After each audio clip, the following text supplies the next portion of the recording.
I got a question this week, how do I scan dogs? And I'm gonna show you that today with my assistant, Remy. This is Remy. He is my mini Labradoodle, and he is just the cutest little helper today. So if I'm scanning a person, they just lay their hand on these sensors. It's easy to get an electrical connection through the skin because our skin is conductive, but fur is not conductive. So in order to do that, we have to improve it by adding a little bit of moisture. And to do that, we lay a damp paper towel across the hand cradle and get it on a less furry part of the body, usually like the inside of the belly where the thigh is. Okay, and then I start the scanning session.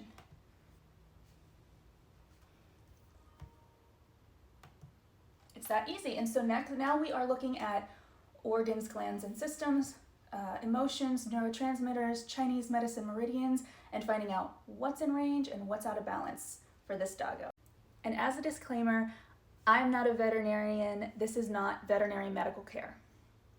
But what this does do is it measures subtle bioenergetic stress response changes in parts of the body, physically, mentally, emotionally, and we're able to see subtle ways in which the person or the pet is out of balance. And then we're also able to measure small lifestyle shifts that can take some of that stress off. And it often identifies foods, beverages, homeopathic remedies, very gentle emotional balancers like Bach flower remedies that can then take some of that stress off and meet your pet's needs. I also like to scan on emotional needs and positive affirmation statements.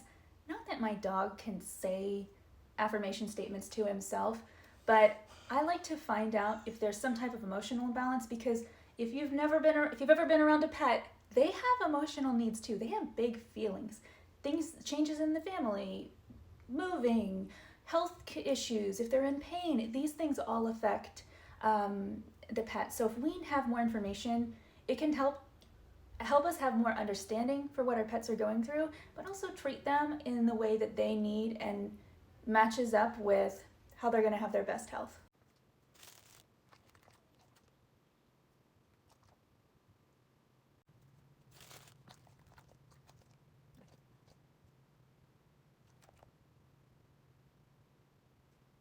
So some of the things he scanned for were fasting was number 1, which is easy to do.